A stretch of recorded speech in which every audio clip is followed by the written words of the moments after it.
La psicología evolutiva se basa en la premisa de que, así como se puede explicar los aspectos físicos de los seres vivos usando la teoría de la evolución, también puede explicarse los aspectos mentales y la conducta usando los mismos principios evolutivos. De hecho, Charles Darwin escribió todo un libro acerca de cómo se puede aplicar la teoría de la evolución al estudio de las emociones. La obra se titula La expresión de las emociones en el hombre y los animales, y lo escribió en 1872, alrededor de 12 años después del fundamental del origen de las especies. Para entender claramente qué es la psicología evolutiva, tenemos primero que entender bien el concepto de evolución darwiniana. ¿Qué es la evolución? Es un fenómeno que ocurre cada vez que se producen dos condiciones. La primera es que existen formas ligeramente diferentes de la misma entidad y la segunda, que tal entidad se reproduce. Por lo mismo que las formas alternativas tienen ligeras diferencias entre sí, habrá algunas que se reproduzcan más que otras. Las razones pueden ser muy diversas, pero en general se les llama adaptaciones. Como es obvio, gradualmente aquellas formas que se reproducen más terminarán existiendo en mayor número, y aquellas que se reproducen menos irán volviéndose más y más escasas. Transcurrido suficiente tiempo, y asumiendo que las condiciones ambientales no varían, las formas que se reproducen más terminarán dominando y las que se reproducen menos acabarán por extinguirse. Fíjense que dije entidad y no ser vivo. Como ya veremos luego, la evolución como fenómeno va más allá de los seres vivos. Ya que esta explicación me está quedando demasiado abstracta, vamos a aterrizarla usando el ejemplo clásico que inspiró a Darwin mismo. Digamos que en vez de entidad hablamos de un ser vivo, un animal. Más precisamente un ave, llamada pinzón. Imagínate que se te presenta la oportunidad de hacer un viaje hasta las Islas Galápagos, aquí al norte, en el Ecuador.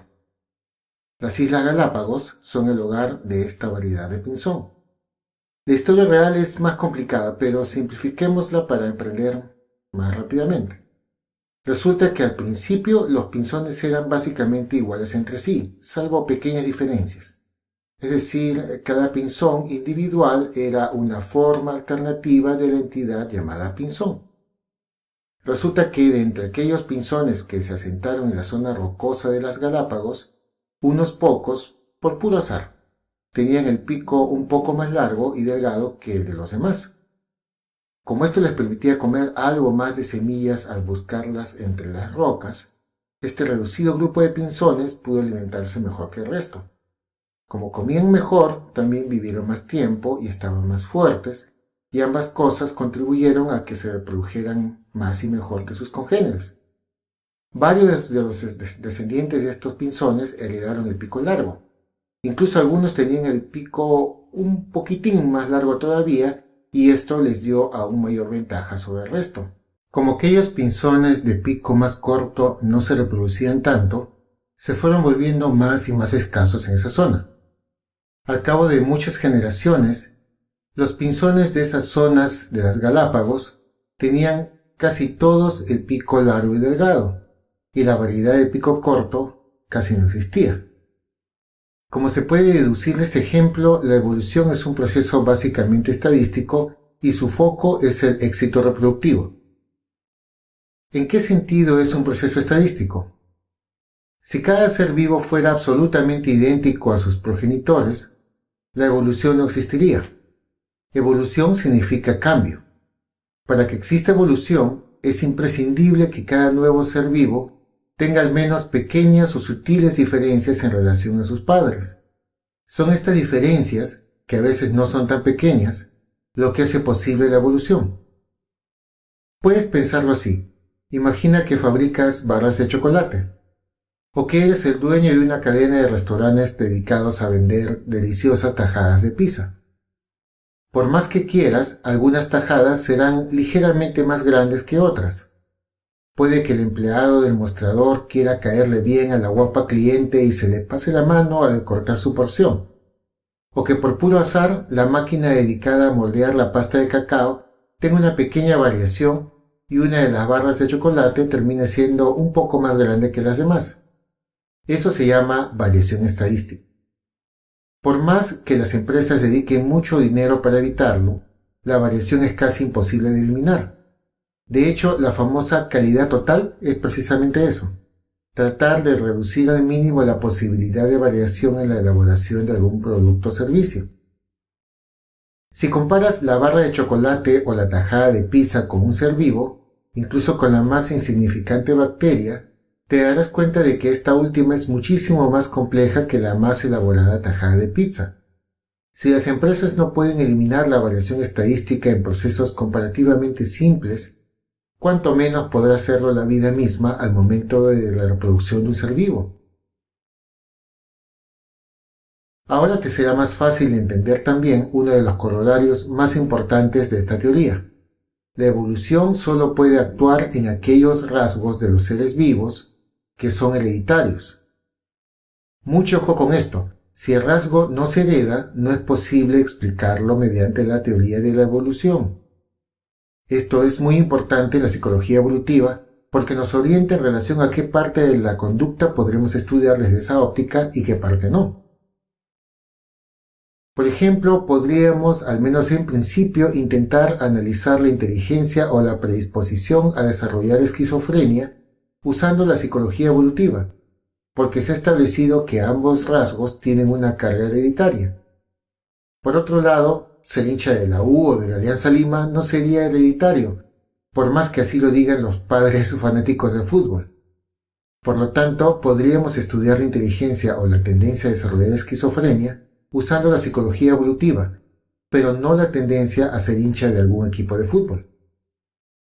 Felizmente, se considera que la gran mayoría de los rasgos humanos son heredables, incluso algunos que a primera vista uno diría que no. Por ejemplo, el psicólogo Jonathan Haidt ha elaborado una interesante teoría, según la cual las tendencias morales son innatas, es decir, las traemos desde el nacimiento, y por lo tanto es posible que sean heredables. De hecho, Haidt tiene una teoría complementaria según la cual ser conservador o liberal, o sea, apoyar a la derecha o a la izquierda políticamente hablando, tendría una base innata, es decir, probablemente hereditaria. Esto quiere decir que nacemos con tendencia a ser de derecha o a ser de izquierda. Tal vez por eso suele ser totalmente inútil y frustrante intentar cambiar la posición política de los demás. Parece que al fin y al cabo es muy sabia la recomendación de no discutir nunca de política o de religión. Bueno, pero decíamos que la evolución es estadística y su foco es el éxito reproductivo. Ya hemos hablado algo acerca del aspecto estadístico de la evolución. Hablemos ahora del concepto de éxito reproductivo usando un ejemplo clásico, el pavo real. Algunos de los detractores de Darwin le echaban en cara el contraejemplo del pavo real. Si las características físicas de los seres vivos son adaptaciones al medio ambiente que mejoran la probabilidad de supervivencia, entonces, ¿por qué el pavo real macho lleva esa inmensa y llamativa cola de plumas? ¿Acaso no es una especie de estúpido aviso que alerta a todo depredador de su presencia, algo así como un «vengan, aquí estoy, cómanme»? Este ejemplo nos ayuda a eliminar uno de los malentendidos acerca de la teoría de la evolución. En efecto, la cola del pavo real lo hace un blanco fácil y probablemente no contribuye a su longevidad. Pero también resulta que la hembra del pavo real encuentra esas llamativas colas particularmente atractivas y tienden a aparearse con los machos que poseen las más espectaculares. Y es que el objetivo de la evolución no es hacer que los seres vivos sobrevivan por el mero hecho de sobrevivir. El objetivo de la evolución es hacer que los seres vivos tengan el mayor éxito reproductivo posible. Obviamente, en la gran mayoría de los casos, los seres que sobreviven más tiempo son los que se reproducen más y mejor. Pero la supervivencia es solo un subproducto de los mecanismos evolutivos, no su finalidad. Por eso, la cola del pavo real es totalmente explicable desde el punto de vista de la teoría de la evolución. Aumenta el éxito reproductivo del pavo real. El hecho de que también acorte su vida es irrelevante evolutivamente hablando. Acabo de percatarme de algo. en las frases anteriores he utilizado el término objetivo y he dicho el objetivo de la evolución es esto o aquello. Eso puede llevar a confusión y a reforzar otro de los mitos o malentendidos acerca de la teoría de la evolución. La evolución es una tendencia, no es un proyecto. Desde el punto de vista de esta teoría, no existe un diseñador porque no existe un diseño y tampoco existe una finalidad. Simplemente las presiones de la vida natural hacen que terminen sobreviviendo aquellos individuos que posean ciertas características adaptativas.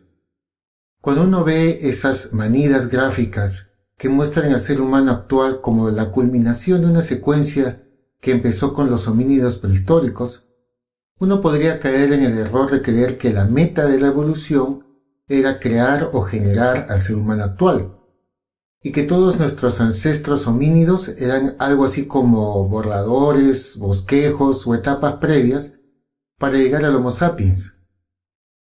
Nada de eso. Cada uno de nuestros ancestros fueron en su momento organismos totalmente adaptados para su medio ambiente, con el mismo derecho a existir y persistir que el que tenemos nosotros actualmente. La evolución no planifica nada. Simplemente tiende a hacer que ciertos organismos pervivan en el tiempo, mientras que otros no llegan a hacerlo. Resumiendo. Primero, la psicología evolutiva consiste en proyectar los mismos principios evolutivos que funcionan para explicar las características físicas de los seres vivos a las características conductuales. Es decir, si la evolución explica la anatomía y fisiología de las especies, también debe poder explicar su psicología y su conducta. Número 2. La evolución es un proceso estadístico, es decir, funciona donde quiera que existan grandes cantidades de formas alternativas de una misma entidad, es decir, cuando hay muchos individuos de una misma especie. Número 3. La evolución tiende al éxito reproductivo, es decir, la evolución no se orienta a la supervivencia del más apto, como dice la famosa frase. El más apto es quien se reproduce mejor y más. La supervivencia es solo un subproducto del éxito reproductivo.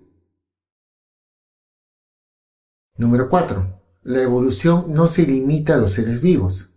Como luego veremos en el próximo episodio, va más allá de los organismos y se aplica a toda entidad que experimenta cambios y variaciones en el tiempo. Número 5. La evolución es una tendencia, no un proyecto. No hay un diseño ni una meta que la evolución esté buscando. La evolución es simplemente una tendencia estadística. Esto que puede sonar un poco prosaico y frío para algunas personas, en realidad nos deja una valiosa lección. Todos los seres vivos que existen actualmente han pasado por las duras pruebas de la evolución y por lo tanto tienen el mismo derecho a existir que nosotros mismos.